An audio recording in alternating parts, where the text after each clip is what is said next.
Hello, everybody. Here I am, Judy Ackerman at the Colonnade Hotel, and Nick Calias, the executive chef, is going to be making apparently the most popular thing in the UK, which is shepherd's pie. So can you hear me, Kirsten? Yes, loud and clear. Keep going.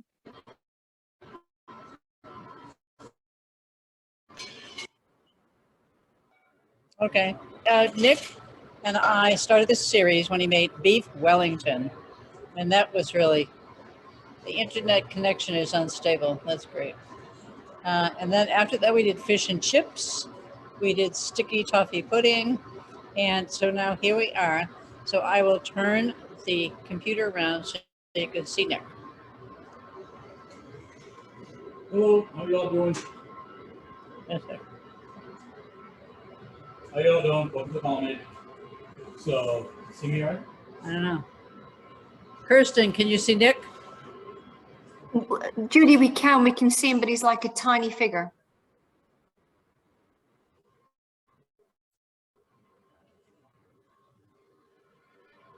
How y'all doing? There he Nick is. Calias, Director of Food Beverage at Colonnade Hotel. So, how you doing? You hear me? Can you hear me? Yep, all good.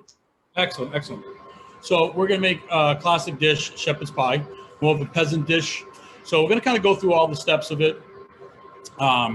Traditionally it's made with lamb and mutton. That's where shepherd's pie got its name, because shepherds oversaw the sheep, and being the peasant dish, that's where shepherd's pie kind of came from. So traditionally it's carrots, peas, some onion, potatoes, a gravy, lamb, mutton, and that's basically about it. You can add some red wine to it if you like, and different alternatives. You can add chicken instead of lamb, or beef instead of lamb, whatever you really prefer. I know, my wife makes it with corn. I'm going to fix this. It's Kirsten. Oh, okay.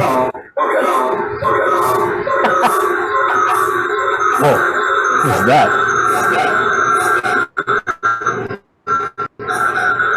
That's weird, huh? It sounds like someone was yelling. Wow, that was very weird. Sorry about that. Not sure where that came from. So we're going to start the process. As soon as the guys have the cameras up, then we can start the process, so it'll be easy to see. So I have my mise en place ready, right? So we have some peeled carrots, some celery, some fresh thyme, some onion. Oh, there we go. Awesome. Everyone can see the kitchen, right? Perfect. So I'm going to step back to the kitchen. Judith, you can come around here, and we can kind of go from there. All right. If you want to mute your computer, oh, okay. You got to mute your computer? Okay. Nope. All right, so here we have our mise en place. We have our fresh thyme, we have celery, we have carrots, we have onion, we have some garlic. So we're going to start with some smashed garlic. So quickly just smash it down just like that. Okay, we're going to bring it down. We're going to add a little salt to our garlic, like so. That's going to help the crystals from the sugar is going to help break down the garlic. So we're going to chop up our garlic.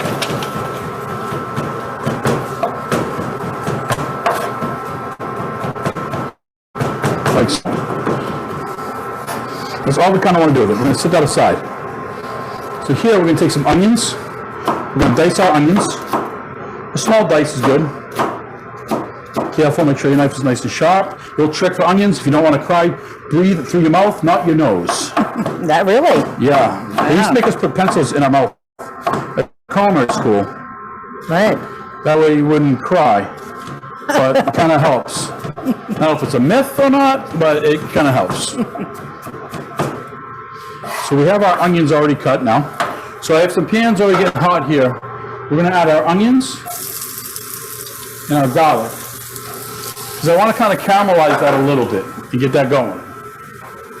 Okay, we're going to clean our knife. We're going to clean our board. In a different pan, I'm going to take our ground mutton or lamb, and we're going to put that in here. We're just going to let that cook.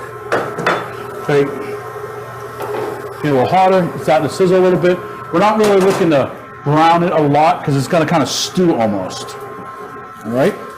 So now we're going to cut our carrots.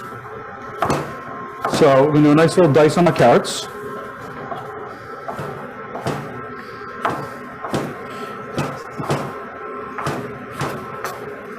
Check on our onions. So now if you notice, our flame isn't too high on our onions because we're not looking to caramelize them. We're looking just more of a sweating of them. And you got to be careful with the garlic in there that it doesn't burn, because once the garlic burns, it becomes bitter. So now we have our carrots. We're going to add our carrots right to our onions. So Nick, what kind of knife is this? I've never seen one like that. This is a Japanese knife. I don't even really remember the name of it. I bought it with a friend of mine from a samurai swords maker in Japan. Wow. So this little knife here costs about $450. Oh my gosh. But it's a wonderful knife. Right. So we're going to add a couple more pieces of carrot.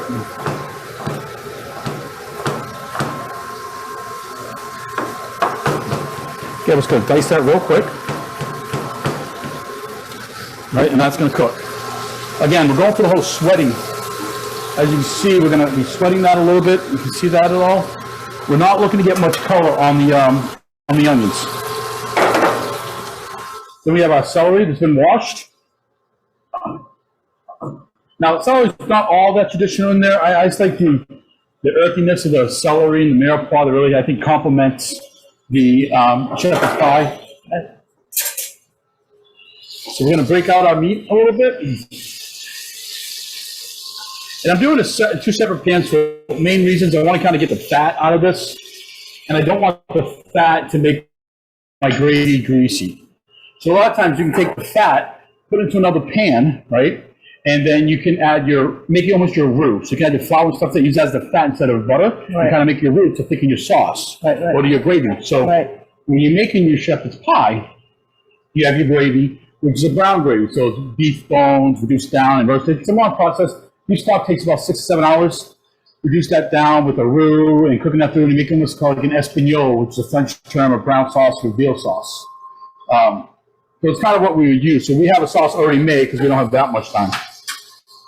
So I'm doing two separate pans so I don't have to have all that fat into it. And this meat here has actually been folded with butter. So there's a lot of meat, a lot of fat in this thing. That's good. All right, that's going. Cut our celery. That knife is amazing. Wow. Yeah, it's a great, great knife. We'll pop that in there. All right, so now that's going to cook and it's going to sweat down a little bit. As that's sweating down, I'm going to put some thyme right in it. We'll season it. Yep. Salt always high so it goes all over. Some pepper.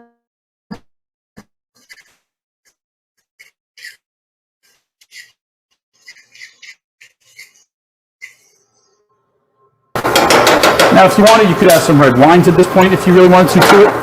You kind of get that nice little, the tannins and those little sharpness and the fruits and the pepper and stuff like that from a good red wine. A burgundy or something like that would go away with it. So, do you see the picture moving, you guys? Yeah, it's frozen. It looks frozen.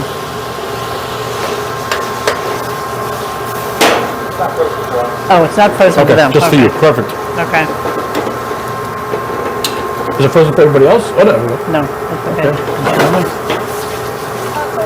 All right, so we have our meat cooking here. You can see there's a lot of fat in that, so we don't want that to go into it because we don't want a greasy shepherd's pie. What? And then we have our spring peas that we'll use later. Those always goes in at the end because they turn brown and so they really those start to frozen? oxidize. Were they frozen? Yep, frozen peas. Okay. Perfect. Yep. Spring peas aren't quite in season yet, but if you have fresh peas, they're always the best. Just not quite ready yet. Okay. Yep. So I started these pans off with just a little bit of oil. Mm-hmm. That's it.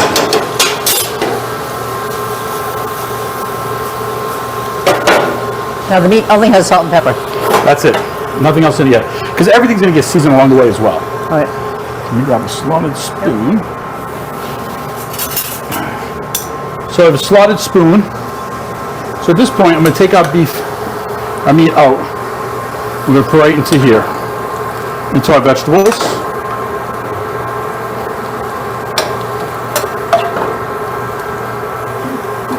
Back still. Let's do it this way so you can see it. All right.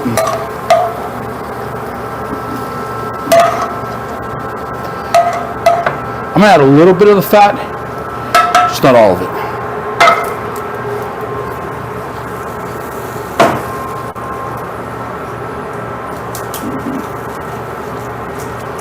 So we don't have the greatest light on you, by the way. All right, so this is kind of where our mixture is right now, if you can all see that. Right. Right, so we get the carrots, the celery, the onion, the garlic, the meat, some fresh thyme in there. So we're going to reseason this with a little more salt. So you left the thyme in there. Yeah, I'll leave with the the thyme stem in and there. everything. Yes, then I'll pull it out later. Okay, yep. So now at this point, I'm going to take my stock that we have made. Yep.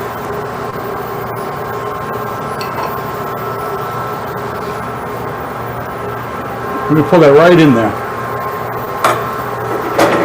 First, we want to know how you made the stock now. So the beef stock is a bunch of beef bones. Yep. You take some beef bones and you put them on a sheet pan. You hit them with a little tomato paste and you throw them in the oven and you're going to roast them. They're going to get nice and caramelized. The marrow is going to come out a little bit. And you're going to take about halfway through, maybe about 30 minutes, you're going to take a mirepoix, some carrots, some celery, some onions, some thyme, some herbs, some black peppercorns. You can put that all on top of the beef bones. You're going to roast it for another half hour. Really? Then you can take that out. Then you're going to put it on stock with some cold water. Yep. And then you're going to get that up to a simmer. You never want to boil a stock because then it gets cloudy. Yep. So you bring it up to a simmer. And you're going to let that go for like 6-7 hours. And then you're going to strain it. How long? 6-7 hours. 6 to 7 hours. Oh my God. And then you're going to strain it. Yep. When you're done straining it, typically we'll throw it back on and reduce it a little more too. And just to fortify that flavor a little bit. And then you cool it down and you have beef stock. So this one's been reduced even more, so it's a little thicker, almost to a point of a demi-glace, which is a beef stock, a veal stock done the same way, but just reduced down for about 2-3 days. And you can buy that, right? You could buy beef broth, absolutely. And Demi-glaze, I mean. demi-glaze is it's a touchy one, you know, because some places sell it, some places don't. Okay. So, like in New Hampshire, there's a place in Maine called Carl's Butcher. He sells frozen pints of demi-glaze. About $49 a pint. Wow. It's expensive.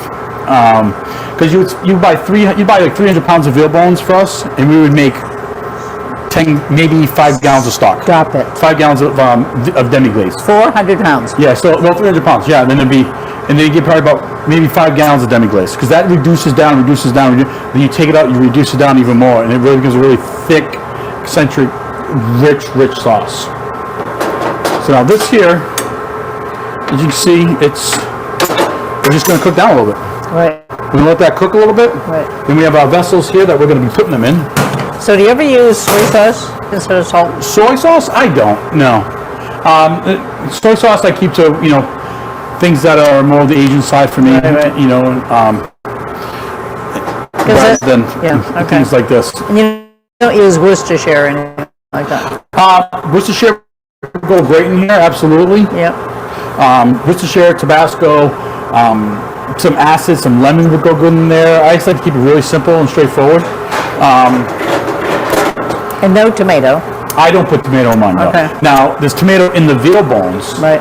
or the beef bones made the stock, Right. so you have that little tomato as well, but I don't put any extra tomato in there, no.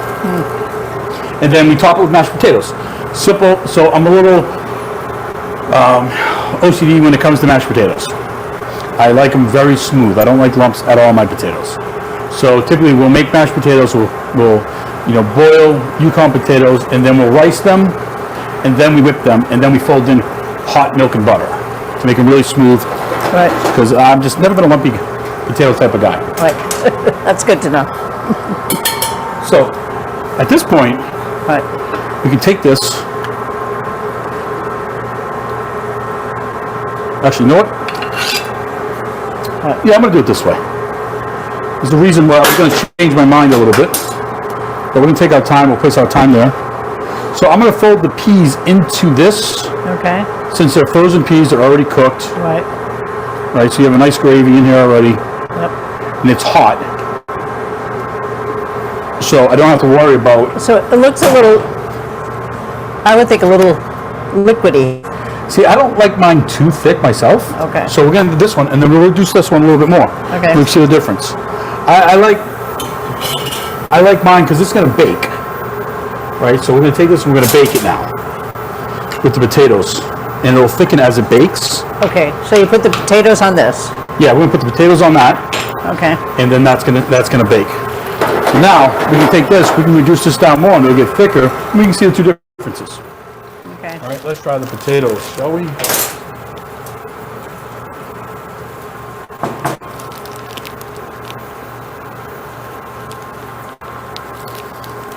All right, come on, potatoes. There we go.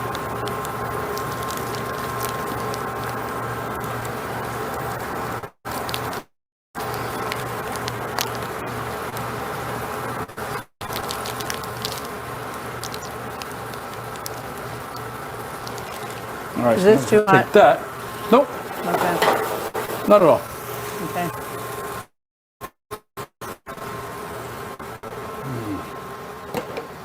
So we have our combi oven. We're going to take these right in our oven. So everything's all cooked. Yeah, everything's all cooked. So it's really just to brown up the top or what? That's it. Right up top, and we have a little torch here in case it doesn't brown well. There's a lot in restaurants. What we'll do is put it under a salamander. At home, you put it under your broiler. These big fancy ovens are not broilers. So Right. we'll finish your cook, let it cook through a little bit, let it thicken up in the oven, and then we'll hit it with the potatoes, and then hit it with the torch if we need it. Just kind of caramelize it a little bit. That's basic shepherd's pie. Now, did you try this on your kids or anything? My kids love shepherd's pie. Oh, they yeah, they do. They do. We make it. You know, it's great for the winter. Right. Great for winter months.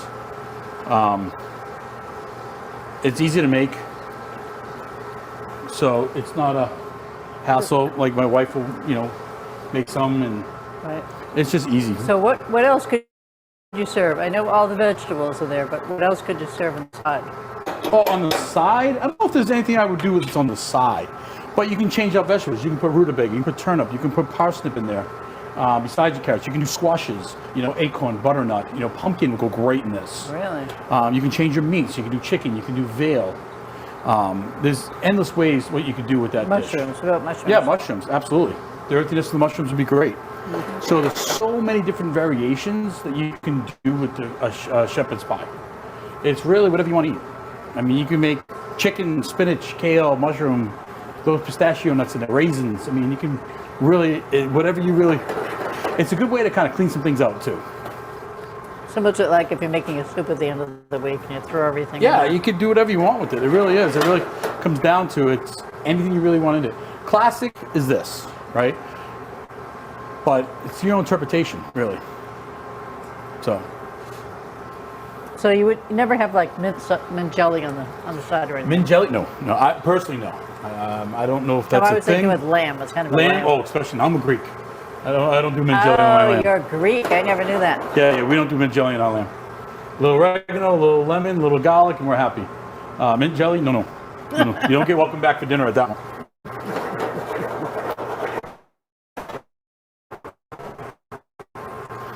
So, Can I have a little taste? a little thicker, right? Yep. So, yeah, absolutely.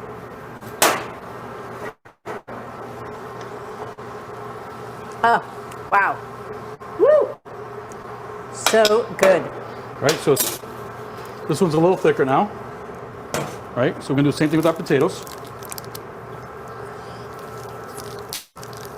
So, one of my previous jobs I had two Irish restaurants. You did? Yeah, one in Chicago and one in Boston that I oversaw. So shepherd's pie was always staple. So my guys have to do this for every single dish. Pipe it all, make it look pretty for every single dish. All right. That those is are that is so good. And those are gonna bake. And literally, that's all you have You to just do. throw those potatoes away just like that. Yeah, what am I gonna do with them? Wow. Don't throw that away. And that's shepherd's pie. It'll be out in a couple seconds, and we'll be good to go. So, I was trying to figure out, of course, what we could do next time. Mm-hmm. And I saw one of the things that's really popular is chicken tikka masala. Yeah, I love a good tiki masala. It's a great dish. We'll make it at home. We make it here. We make it for our employees. We do a lot with it. It's actually really, really good. It's quite delicious, I think. I buy mine at Trader Joe's. I became friends with Chef Monique Chauhan from the Food Network. Oh, She's I an love Indian her. chef. She's Right. the absolute nicest person you'll ever meet. Really? I met her about 5-6 years ago at Mohegan Sun Food and Wine Festival. I'm one of the celebrity chefs for that. Right. And so she. So we met there and just chat and exchange phone numbers. And, if I need a recipe, I'll text her real quick. Chef, recipe this. She put a new cook. I got that. A lot of her recipes are in there. She's an amazing, amazing, amazing, amazing chef. And she seems very nice, Oh, too. she's the nicest Right. person you'll ever meet. She really is. She's just unbelievable. But, and then we've done Indian weddings here and things like that. So we have a really good, tiki masala. It's all about marinating the chicken and the yogurt, and because you want that, the tartness and everything from the sourness from the yogurt to really make a great tiki masala. And then the chutneys that go with it. You get your white rice. We'll do like an orange chutney. Onion chutney. We'll do a cilantro chutney. Kind of those things kind of go with it. A little naan bread. It's so good. Nice. Yeah, it's quite delicious. So could you cater an Indian wedding here? We have. Really? Yeah. Yep. Wow. Yeah, one of my cooks I used to have was from Nepal, and he specialized in Indian food. So I would work with him on the menu. It's not my specialty, but I can cook Indian food. But it's not my specialty if it's dal or whatever we have to cook. But it's not my specialty. It's his. So we would work with the cooks and just make the menu, use his recipes, and we would just mass produce it. And of course, you could do a Greek wedding. Oh yeah. That's not a problem. Greek weddings are easy. All right. So let's see what the first one looks like. So here it comes, everybody. The moment we've been waiting for.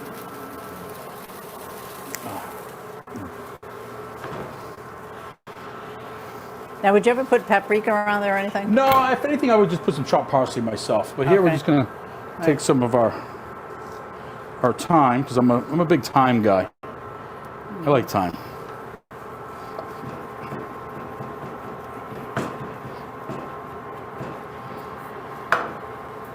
Before we do that, I'm gonna go a little torch on it.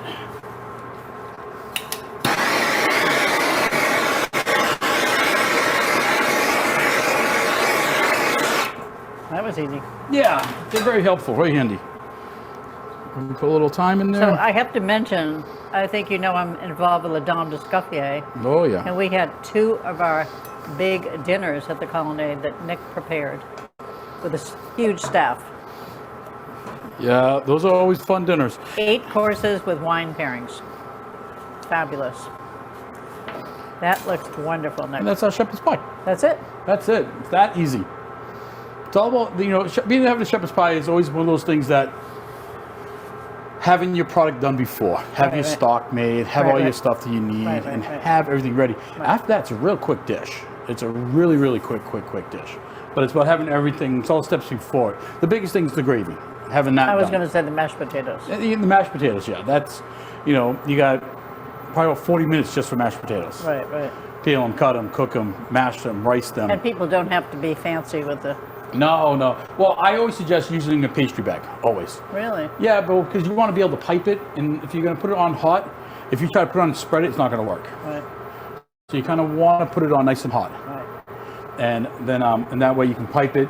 Make sure your potatoes are, pipeable, but not too soft because you don't want it to run. Right.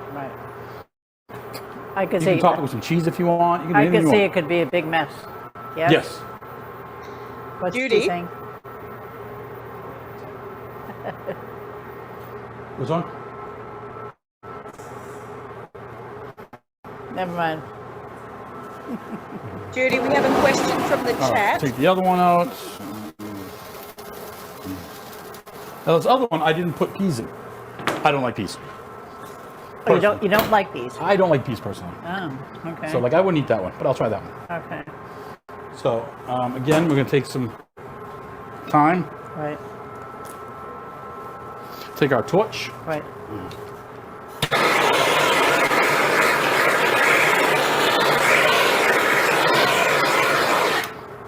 Okay. Okay, so I have a question. Yep. If you wanted to freeze this, You don't want to freeze mashed potatoes. okay, I would say so. That would be. That's not the one thing, you know.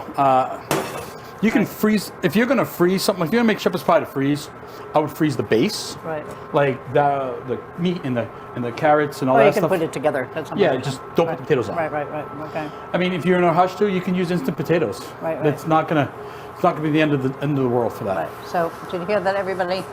Don't freeze it. Yeah, well, don't freeze mashed potatoes. Don't freeze mashed potatoes. Freeze your base. Don't freeze with the topping Okay. on it. All right. Just never a fan because when defrosted, it gets wet and it just me. Right.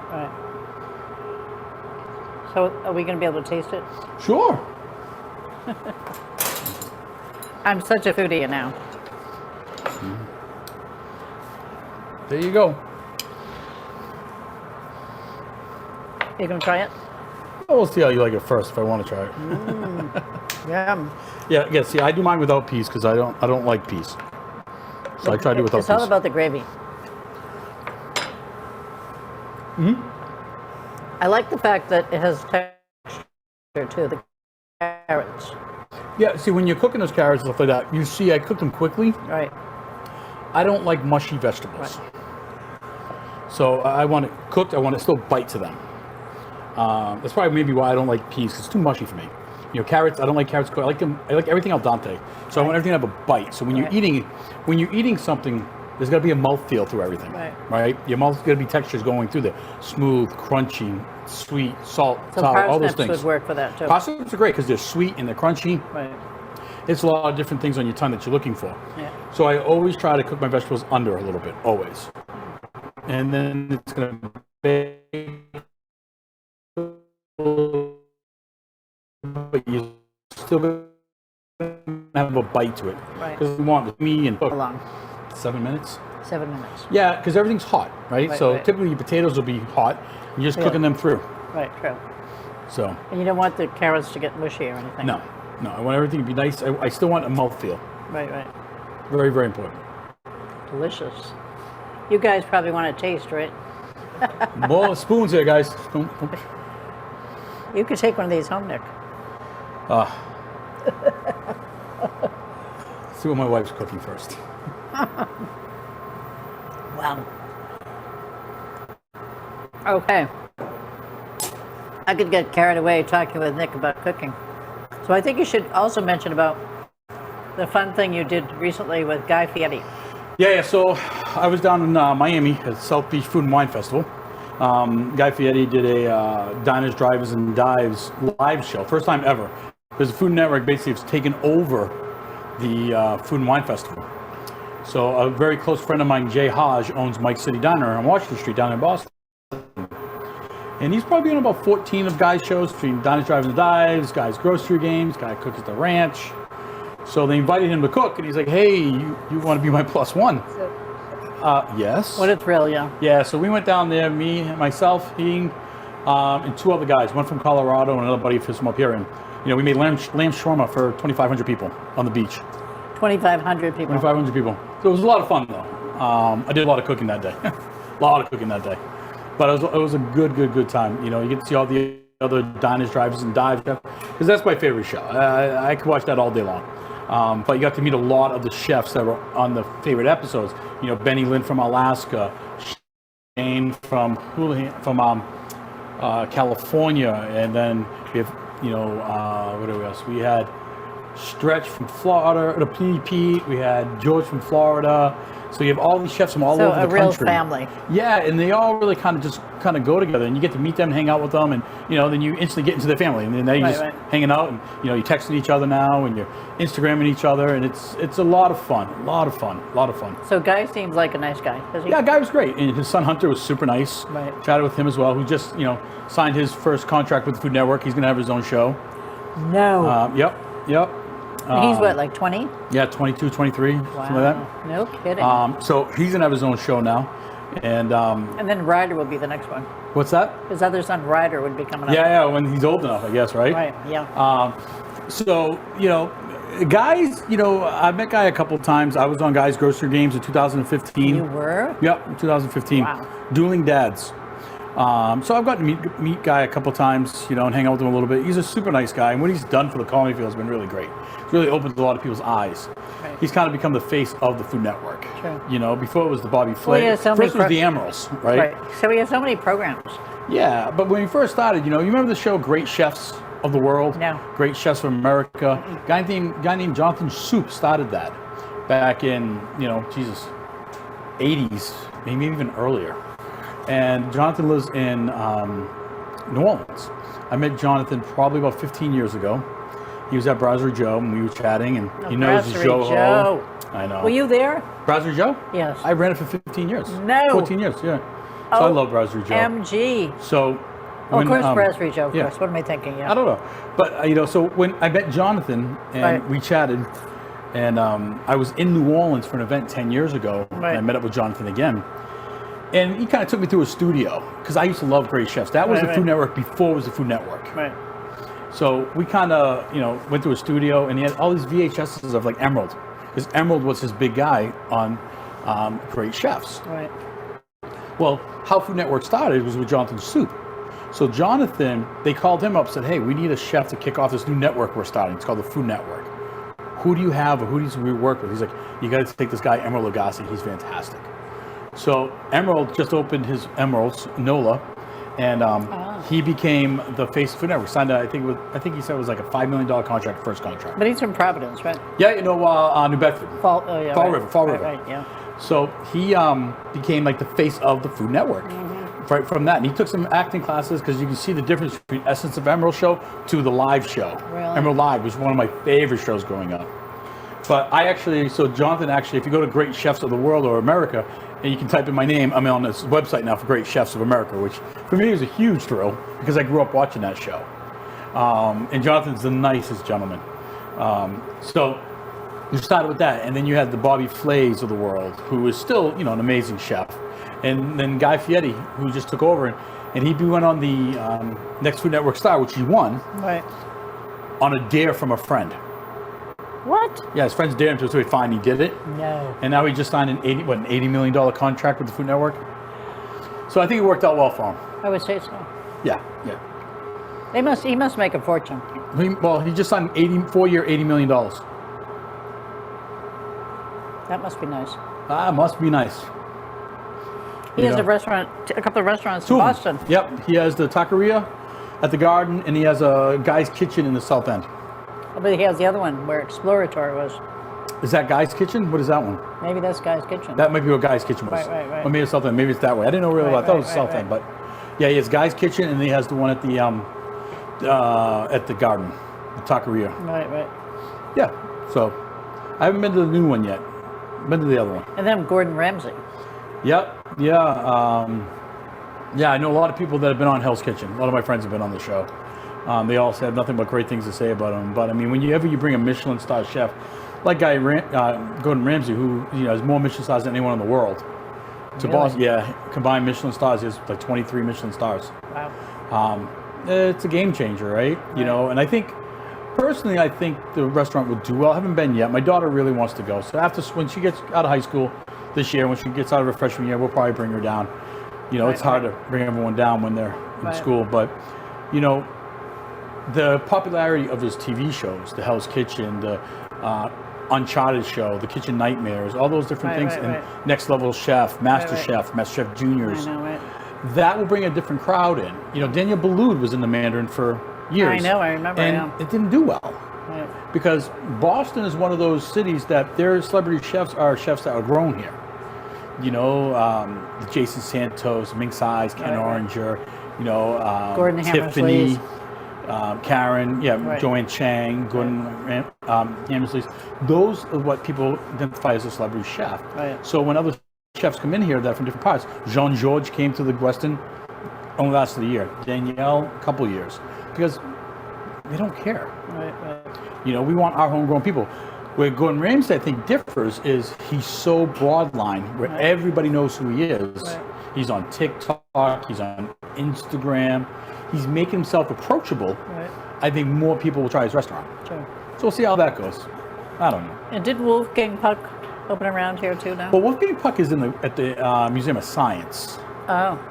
So he's part of Wolfgang Puck's enterprise is part of Compass too. Wolfgang Puck Restaurants and Catering out of Compass. So they do a lot of that stuff too. Right. I'm not sure if Wolfgang itself opened a restaurant itself Right. in Boston, which would be fantastic if he did. He's one of my favorite chefs of all time. Right. So it would be pretty awesome if he did. Actually, when you were talking about Brasserie Joe, you know what I was thinking when you said that? I was thinking of Town. Town and down here? Remember when Town? When I Lydia, Lydia opened, Shire. well, remember? I opened Rochambeau at Town. Right, I remember, yeah. So, I mean, Town was, Town didn't have an identity. Town wasn't really sure what it wanted to be. Right. Town didn't know if it wanted to be, it really didn't know what to be. Lydia tried to do her spin on it, and it just, things just seemed to not mesh, because it kind of was a little all over the place. You know, the way they set Town up, it was a little weird for me. Like, Joe and I went, and we sat in the PDR for the dining room, and that's what they used for a dining room, but it felt like you were in a PDR. We're like, no. And then we never went back. That's when we opened Rochambeau. When I went to the Lions Group, we opened Rochambeau, and we made that just a PDR. Right. And it was What perfect. is PDR? Private dining room. Okay. And it was perfect. Right. 2 levels. I mean, we spent almost over $5 million renovating a restaurant that's already there. Wow. Yeah. But it was an absolutely gorgeous build out. Right. You know, but just like, you know, Brasserie Joe to Lucy, you know, where we have here at the That looks Colonnade. really nice. You know, Lucy's that nice, fun, bright, vibrant, Right. you know, neighborhood restaurant with really great global cuisine, a big bar, you know, but then you look at Brasserie Joe, it was just, you know, classic and iconic Well, and I stellar. think people like the French twist to that. Well, you know, Brasserie Joe always has a place in my heart, you know, running it for so long. And Chef Jean Joho, who's probably one of the best chefs in this country, if not the world, is just the nicest man. Remember you used to have the eggs on the bar? Oh, yeah. I used to buy wooden eggs and put wooden eggs out there. No. Because the health department wouldn't let me put raw eggs. So you'd get one from the kitchen. But I had little wooden white eggs. Oh, that's clever. I had to. When I first got there, they were real eggs. I'm like, well, we can't serve these to people. What are we doing? Oh, right, yeah. They can't just eggs. And also, I bought wooden ones. Yeah, right. And I put the wooden eggs out there just to make it a little simpler for people. Right. Okay, so let's take some questions from the audience. Okay, the Nantucket Wine Festival is coming up. If you can afford the expensive accommodations, are these shows good for the general foodie to attend? I've done the Nantucket Wine Festival a couple times. I've cooked there a few times. Yeah, I think anytime you get a chance to experience different things like that, absolutely. South Beach Food and Wine, I would go again. It was amazing. Nantucket Wine Festival is a lot of fun. Yeah, it's very expensive to stay out there. It's a small little island, right? So it's expensive, but it's fun. I mean, I was out there year before the pandemic. I was out there cooking, and it was awesome. We had a blast. But yeah, things like I'm hosting with the Pedro Martinez Foundation. We're hosting the Feast at Fenway in June. Wow! I have 45 chefs from across New England cooking at Fenway Park with me. Wow! For Pedro's Foundation. So everyone from, you know, there's myself, there's Bobby Wong from Kowloon's is bringing his team, to Paul Wahlberg, Chef Plum from Connecticut. So how's it going to be? Everyone. How's it going to be set up? We set it up in the stateroom and the EMC, and there's tables. You know, Mary Dumont, Jen Royal is going to be there. Davio's, Chef Rodney from Davio's, and we've had some great chefs in the past. Tony Maz, Andy Husbands will be there. Jose Duarte will be there. I mean, a lot of my friends that we just, hey, let's cook, and they want to cook at Fenway. So it's so much fun. I bet. But every chef cooks like 400 pieces of food. We had about 1,000 people. Wow. But those events are always great. Share Our Strength. There's a Taste of the Nations. Wonderful event to go to. It's help support children and to end children hunger. That's usually in June. That's another great one. Anytime you have a chance to go to one place, pay one set of money, and to try all these different chefs, worth it. Right. We were also talking about Jose Andres before. Jose Andres, yes. I'm doing a dinner the end of next month with a lady named Chef Michelle from New York. She's been on a bunch of Food Network stuff. Chef Adam Young, who's a pastry chef, owns 2 pastry restaurants and bakeries, Connecticut and New York. Also a judge in a lot of the Food Network stuff. Chef Jeff and Chef Plum from Plum Loves Food, TV show on the NPR. Chef Rob Siska from Bistro de Midi. And myself, we're going to do a 6-course dinner to raise money for World Central Kitchen. And we're partnering with Sam Adams next month. Tickets are on sale through Sam Adams, I believe, about $150 a person. 6 courses. I know I'm cooking rabbit. I was playing with it yesterday, so we're going to do rabbit for entree for me with a little sauterne, and Rob's doing octopus. Someone else is doing confit chicken. Wow. Adam's bringing everything from New York, and he's an amazing pastry chef, so it should be a blast. Because, Chef Andre is doing a lot of great things. And I know. World Central Kitchen, from the floods to Puerto Rico to Ukraine and Poland, everything he's doing for the world is amazing. He's an amazing man. Very kind. Yes. Okay, so now it's 6:22. What else can we talk about? I don't know. Any more questions? No more questions. Hello. Okay. Okay, the audience would like to know the ingredients. Okay. Well, again, so we have our peas. So your basic vegetable piece, it's onions, peas, garlic, celery, and then you have fresh thyme, and then you have your meat. You can use ground beef, you can use ground lamb, whatever you prefer. I personally prefer lamb because I'm Greek. Okay, so how much garlic did you use? I use 2 cloves of garlic. Okay. So I use 2 cloves of garlic to 1 pound of meat. Okay. And how much onion? I used a half a small onion, 1 stalk of celery, and a half a carrot. Okay. About 3 sprigs of thyme, probably about a tablespoon or 2 of oil, and then I sweat down the vegetables. Right. And then I cook the meat separately because I don't want all the fat getting in. Then I kind of put everything together, season it all, add my gravy, let that cook down a little, thicken up, pop it in a pan, pipe it, and go. Yep. And the potatoes, you did that. So potatoes before. are super simple, Right. right?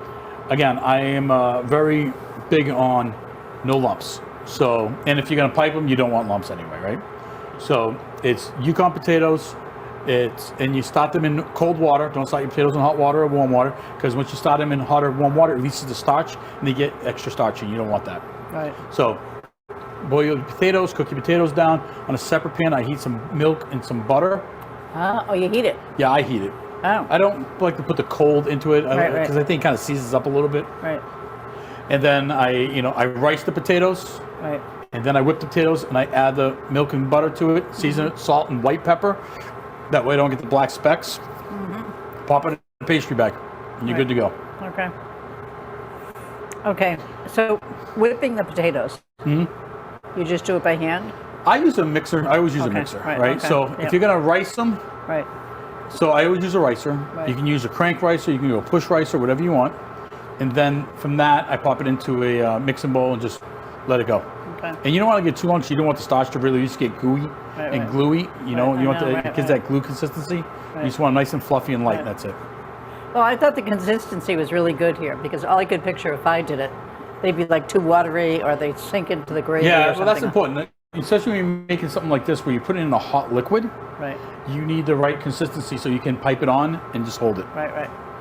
And then you only cooked it for like 8 minutes? 7 to 8 minutes. That's all I need to cook for. 8 minutes. Okay. You take it out. Now, if you're at home, you would put in, cook for about 7 to 8 minutes. Then you would take it out.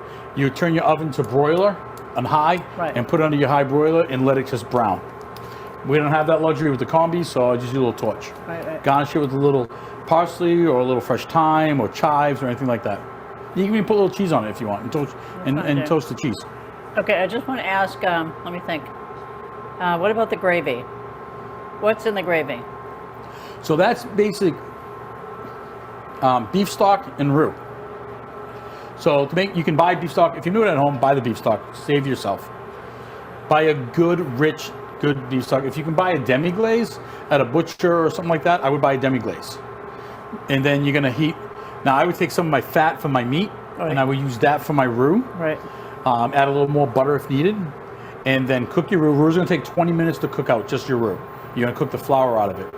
You're gonna add your stock to it, and you let it cook, thicken. It's got to boil, to get thick, and let it reduce, and just let it cook that out. Salt, pepper, that's it. You want to throw some thyme in there, great. Rosemary, that's fine.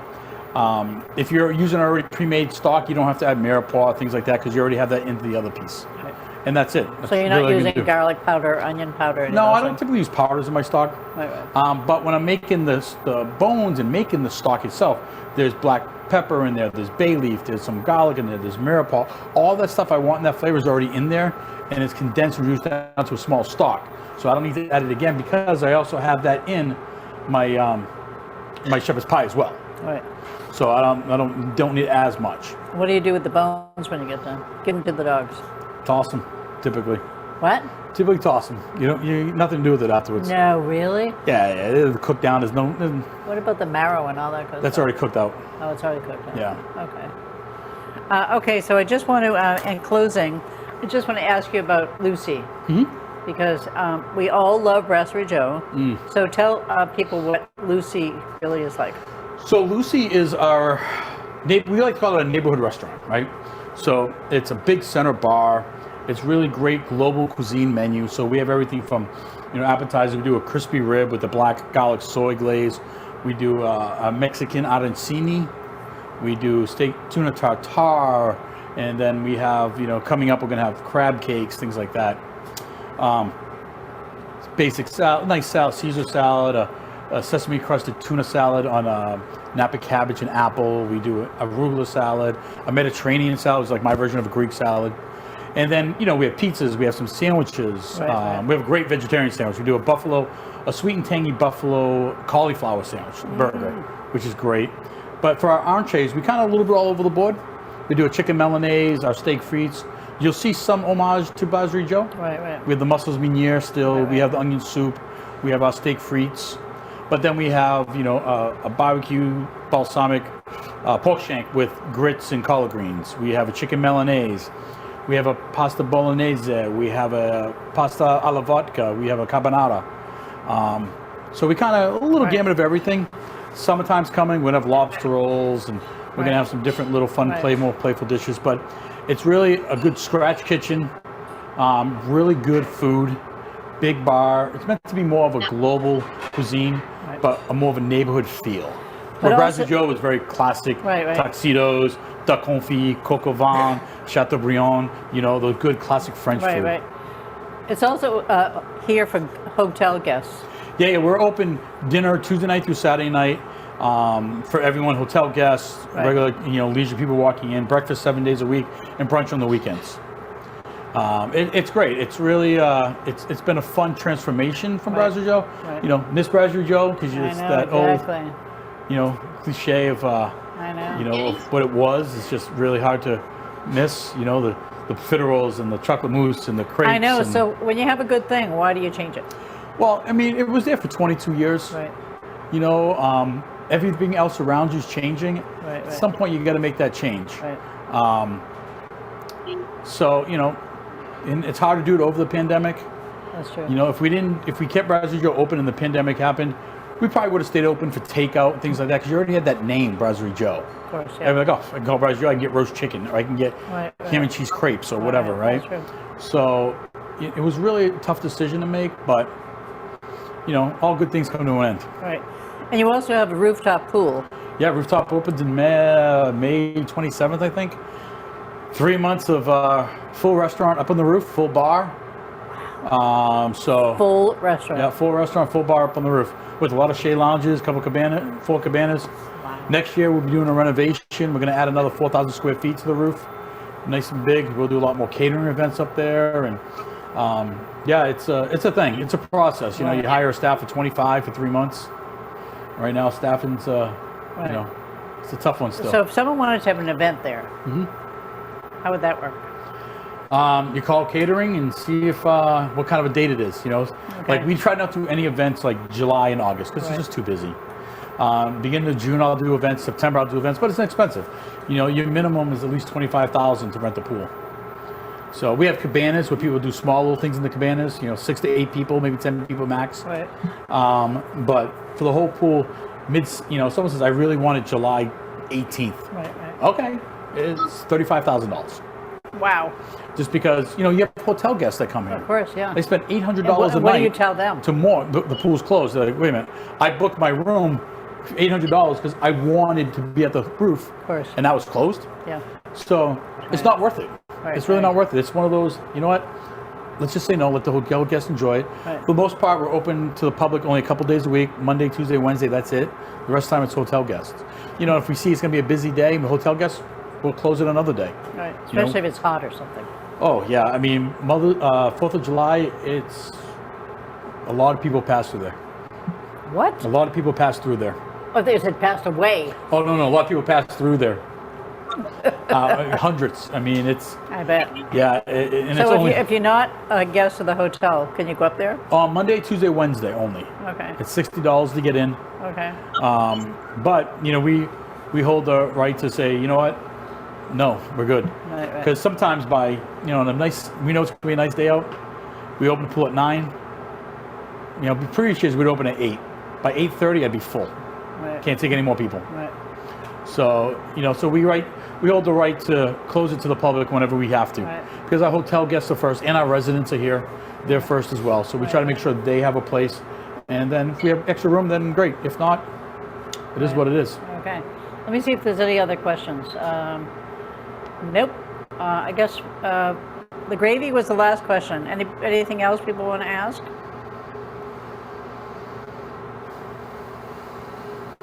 Thank you, Nick. Oh, my pleasure.